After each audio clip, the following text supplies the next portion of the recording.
आज मेरे एक दोस्त ने मुझसे कहा कि भगवान श्री राम ने राम युग में भगवत गीता ऐसा उपदेश कोई क्यों नहीं दिया।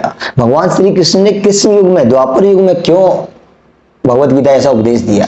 ऐसा क्या कारण था कि द्वापर में भगवान ने गीता का उपदेश दिया और राम युग में नहीं दिया। पहले दे देते तो लोगों को और पहले से ज्ञान ये मिलता। तो वैसे तो इसके बहुत सारे लॉजिक हैं, पर एक दो लॉजिक से हम समझेंगे। नमस्कार मित्रों, मैं आपका अपना दोस्त मोहित बघेल। आज एंड तक बने रहना। आज आपको भगवत गीता से रिलेटेड कुछ ऐसे ज्ञान मिलेंगे जो आपको नहीं मिले हो। भगवान श्री कृष्ण के आशीर्वाद द्वारा जो भगवत गीता में दिए हुए हैं, मैं उसी के आधार पर और रामायण के आधार पर आपको बताऊंगा। जैसे कि भगवान श्री रामचंद्र जी की सेवा में सारी वानर सेना लगी हुई थी, सारे भगवान के भक्त लगे हुए थे, हनुमान जी, अंगद।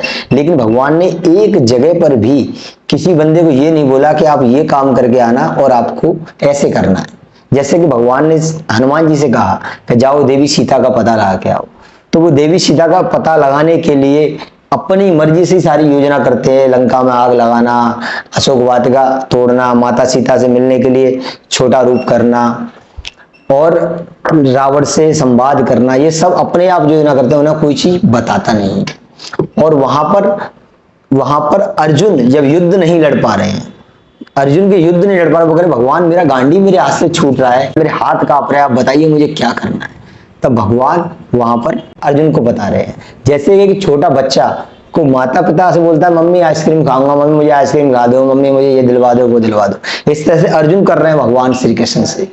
और हनुमान जी जैसे कोई बड़ा बच्चा बोलता है माँ आप चिंता नहीं करिए, आप घर बैठे, मैं आपके लिए सब्जी खाना सब लेके आता हूँ, आप यहाँ पर, मैं अपनी वाइफ को भी भेजता हूँ, वो आपके लिए खाना बनाएगी, सेवा करेंगे। बच्चा हर तरह से, माँ ये 500 रुपये ले लीजिए, आपके घर के काम आएंगे। पिताजी ये आपके लिए आंखों का चश्मा ले लीजिए, आप बुजुर्ग हुए तो लगाइए। मतलब एक समझदार बेटे वाला रोल कर रहे हैं। तो समझदार बेटे को क्या समझाना, वो तो ऑलरेडी पहले से समझदार है। ये काम हनुमान जी का था। अच्छा आप सोचोगे हनुमान जी तो भगवान थे, वरिष्ठ थे, तो वो तो कर सकते थे। तो आप अंगद से ले लीजिए। जब भगवान ने समुद्र पार करके लंका पहुंचे तो भगवान ने कहा कि मैं रावण को माफ करना चाहता हूं, क्योंकि मेरा भक्त है। अंगद इस बार तुम जाओ और रावण को कह के आओ कि भगवान तुम्हें माफ कर देंगे अगर आप देवी सीता को वापस कर देंगे। तो भगवान वहां भी कोई योजना नहीं बताते हैं अंगद को कि अंगद तुम ये करना वो करना, वहां पर ऐसा कुछ नहीं बताते हैं। लेकिन अंगद वहां जाते हैं, जाते ही अपना पैर जमा देते हैं और भगवान का नाम लेकर पैर गाड़ देते हैं और लंका में कोई पैर उनका हिला नहीं पाता। ये सब कहानी आपको पता है। और रावण जब अंगद को बैठने के लिए स्थान नहीं देते तो अंगद खुद ही इतना बड़ा सिंहासन बना लेते हैं, रावण का अपमान करते हैं और बताते हैं उसको, पहले समझाने के बाद उसे डांट कर आते हैं, उसके बाद भगवान को आकर बताते हैं। मतलब वो भी एक समझदार एजुकेटेड पर्सन जैसी बात की उन्होंने वहां पे। और यहाँ पर महाभारत में जब भगवान जरासंध को मारने के लिए भीम को ले जाते हैं तो भगवान को बताना पड़ता है कि आपको जरासंध के 2 टुकड़े करके उल्टे फेंकने हैं। मतलब कि वहां पर भी भगवान भीम को समझा रहे हैं। भीम, अर्जुन, अंगद और हनुमान जी की अपेक्षा छोटे हैं, एक छोटे बच्चे का रोल कर रहे हैं। और वहां पर हनुमान जी और अंगद एक बड़े बेटे का रोल कर रहे हैं। यही था कि त्रेता युग में लोग सभ्य और समझदार और इतने मतलब थे कि उन्हें पता है कि भगवान के लिए काम करना है। यहाँ पर भगवान को बताना है कि बेटा आपको अपने जीवन उन्नत करने के लिए गीता का पाठ करना है, गीता का पाठ करना है। और भगवान को पता था कि द्वापर युग के बाद जो समय आने वाला है, इस समय में आदमी को जगह जगह पर भगवत गीता की जरूरत पड़ेगी, क्योंकि आदमी की नसों में ही क्रोध चलेगा, नसों में ही प्रेम चलेगा। ये समय आने वाला है। देखिए त्रेता युग में एक देश में लंका में राक्षस रहते थे और अयोध्या में पुण्य आत्मा रहती थी। ऐसे ही जब द्वापर आया, द्वापर में एक ही घर में, एक ही खानदान में, एक ही परिवार में पुण्य आत्माएं पाप आत्माएं रहते हैं, दुर्योधन और अर्जुन।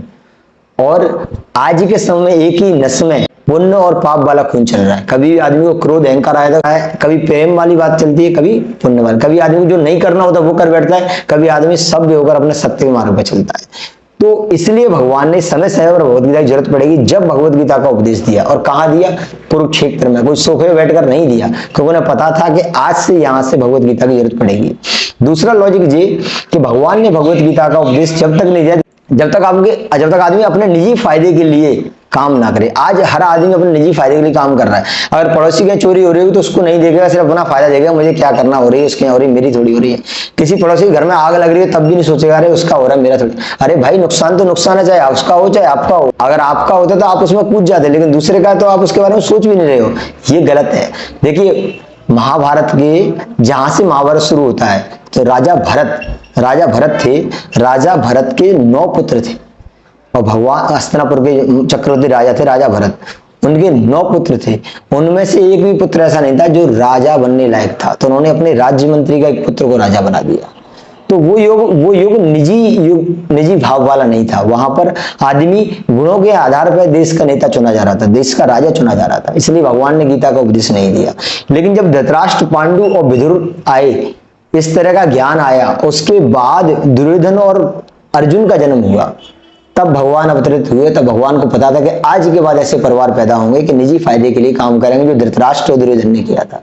इसलिए भगवान ने भगवत गीता का उपदेश सुनाया। तो भगवत गीता सुनाने का एक लॉजिक नहीं है, अन्य लॉजिक है। अच्छा, एक चीज और, उस समय के लोग बहुत अच्छे थे, इतने अच्छे थे, इतने पवित्र थे कि भगवान राम जहां जहां गए वहां वहां भगवान की सेवा कर रहे थे। और इस युग में, द्वापर युग में, जब भगवान कृष्ण जहां जहां जा रहे थे वहां भी अच्छे लोग भी थे, खराब लोग थे, मिक्स हो चुके थे।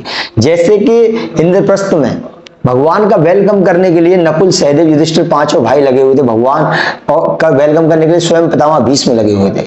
लेकिन वहां पर दुर्योधन और शिशुपाल ऐसे लोग भी थे जो कि भगवान को गाली दे रहे थे। भगवान को 100 गालियां तक भगवान ने उसे माफ किया। अपनी बुआ के कहने पर ऐसा उन्हें आदेश था, बुआ का वचन दिया था उन्होंने कि मैं तुम्हारे बेटे को 100 गाली तक नहीं मारूंगा। तो ऐसे मूर्ख लोग जब पैदा हो गए थे, जो ईश्वर को नहीं पहचान पा रहे, जबकि ईश्वर अपनी वरिष्ठ शक्तियों के साथ बैठे, सुदर्शन चक्र के साथ बैठे, तब भी उन्हें नहीं पहचान पा रहे। और भगवान श्री राम एक साधारण मनुष्य की तरह रूप में जीवन जी रहे हैं, तब भी लोग ईश्वर को पहचान पा रहे हैं कि ये साक्षात ईश्वर है। तो इसलिए भगवान ने वहां से भगवत गीता का उपदेश दिया कि आज के बाद ऐसे लोग पैदा होंगे जो ईश्वर को नहीं पहचान पाएंगे। भगवत गीता आपको ये भी बताती है कि ईश्वर का मेन अर्थ क्या है, भगवान का मेन चीज क्या है, भगवान का मेन वैल्यू क्या है। ये भगवत गीता है, श्रीमद् भगवत गीता, श्री प्रभुपाद जी के द्वारा लिखी हुई। आप इस भगवत गीता को पढ़ें और जानें। और इस पर एक मुझे लाइन याद आ रही है, मन काला तन उजरा, बगुला कैसो भेष, और जासे तो कौआ भरो, बाहर भीतर एक। रावण और राम जी के युग था, उसमें रावण साफ टारगेट दिख रहा था कि सामने वो कौआ है, काला साफ दिख रहा है कि सामने है भाई और उसको मारना है, ये टारगेट है। लेकिन इस द्वापर युग में बगुला बन चुके थे लोग, सामने से गोरे सुंदर दिखते हैं और अंदर से उनकी नीयत खराब है, नीयत में खोट है। आपने देखा भी होगा भीम को दुर्योधन अपनी बातों में लगाकर जहरीले लड्डू खिलाकर नदी में फेंक देता है। तो ऐसे लोग उस समय पैदा हो चुके थे, इसलिए भगवान ने भगवत गीता का ज्ञान दिया कि ऐसे लोगों से बचने के लिए आपको गीता पढ़नी चाहिए। तो धरती पर आज के समय हर व्यक्ति को अगर उन्नत जीवन जीना है तो भगवत गीता पढ़ना बहुत जरूरी है। अगर भगवत गीता नहीं पढ़ोगे तो कितनी भी एजुकेशन ले लेना, कितनी बड़े से बड़े डिग्री कॉलेज में पढ़ लेना, कितनी बड़ी से बड़ी डिग्री ले लेना, लेकिन जीवन को जीने की कला नहीं सीख पाओगे। माता पिता का, बड़े संतों का, बड़े लोगों का, अपने सी आयु से बड़े लोगों का सम्मान करना नहीं सीख पाओगे। नशेबाजी, गलत आचरण, गलत व्यवहार से कैसे बचना ये नहीं सीख पाओगे। अपना कोई व्यवसाय खड़ा करना है और व्यवसाय में कैसे आपको ग्रो करना है ये भी नहीं सीख पाओगे। आपको लोग ऐसे ही गलत भ्रांतियों में लगाते रहेंगे। जैसे कि भगवत गीता में एक लाइन है, कर्मण्येवाधिकारस्ते मा फलेषु कदाचन।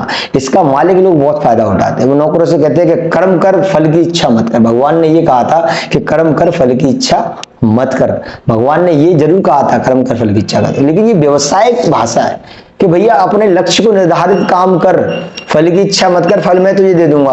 पढ़ने वाला बच्चा है, एग्जाम दे रहा है, क्लास में पढ़ रहा है, तो उसको ये बोला था कि आप अच्छे से पढ़ो, ये मत सोचो कैसे नंबर आएंगे, वो तो मैं दूंगा, तुम पढ़ो, टीचर देगा, उसका काम टीचर का है। आप पूरी शिद्दत से पढ़ोगे तो अच्छे नंबर आएंगे ही आएंगे। ये मत देखो कि कैसे नंबर आएंगे। अगर आप ये देखोगे कि पढ़ूं कि नहीं पढ़ूं, पढ़ूं कि नहीं पढ़ूं, तो कुछ नहीं आने वाला। वो लाइन इसलिए है। लेकिन इस चीज का मालिक लोग क्या फायदा उठाते हैं, मालिक लोग नौकर से बोलते हैं कि कर्मण्येवाधिकारस्ते मा फलेषु कदाचन। कर्म कर, फल की इच्छा मत कर, मतलब पूरे महीने मेहनत कर और नौकरी की सैलरी की इच्छा मत कर, तनख्वाह आए ना आए बस अपनी ईमानदारी से काम कर। क्या ये कहना चाह रहे थे भगवान कृष्ण? नहीं, लेकिन इसका दुरुपयोग करते हैं मालिक लोग। इसीलिए मैं कह रहा हूं कि भगवत गीता आपको जीवन के हर क्षेत्र में काम आने वाली है। इसलिए हर क्षेत्र के काम आने के लिए, जीवन की शुरुआत करने के लिए आपको भगवत गीता पढ़ना चाहिए। आप एजुकेशन के लिए, बड़ी बड़ी डिग्री लेने के लिए बड़ी बड़ी मोटी मोटी गाइड पढ़ लेते हैं, लेकिन एक 700 श्लोक की छोटी सी बुक को नहीं पढ़ पाते जो जीवन को उन्नत बनाएगी, जो आपको सर्वश्रेष्ठ बनाएगी। देखो हमारे भारत में होता क्या है कि भारतीय लोग जो बोलते हैं उसे कोई नहीं सुनता है। मैं आपको बताऊं, एल्बर्ट आइंस्टीन इस बुक को पढ़ते थे। अभी कल परसों एक ओपनहाइमर मूवी आई है, उसको आप पढ़ना। ओपनहाइमर इस बुक को पढ़ते थे। अगर हमारे देश के लोगों को वेस्टर्न लोगों की बात सुननी तो वेस्टर्न लोगों की बात सुनो। उन्होंने भी कहा है कि भगवत गीता सर्वश्रेष्ठ है, जबकि एल्बर्ट आइंस्टीन ने तो इतना तक कहा है कि क्यों आप ऐसी मगजमारी की इधर उधर की मोटिवेशनल बुकें पढ़ते हो, आप इसे पढ़ो ना, इसमें सब कुछ लिखा, तो क्यों इधर उधर की बुकों को पढ़ना, इतना तक कहा है। तो भगवत गीता पढ़नी चाहिए और जाननी चाहिए। तो मित्रों, आज की मेरी वीडियो यहीं तक थी। मैं मानता हूं आज की वीडियो बहुत बड़ी हो गई है, लेकिन ये सारे लॉजिक समझाने के लिए तो मेरी वीडियो होना जरूरी है। इसलिए मित्रों, आज की वीडियो को लाइक करें, चैनल को सब्सक्राइब करें, और अगर यहां तक आ गए हो और आपने इस भगवत गीता को सीरियस ले लिया है तो चैनल को सब्सक्राइब करें, वीडियो को लाइक करें, कमेंट बॉक्स में बताएं कि वीडियो कैसा रहा। जब तक के लिए हरे कृष्णा, मिलते हैं किसी नई वीडियो में।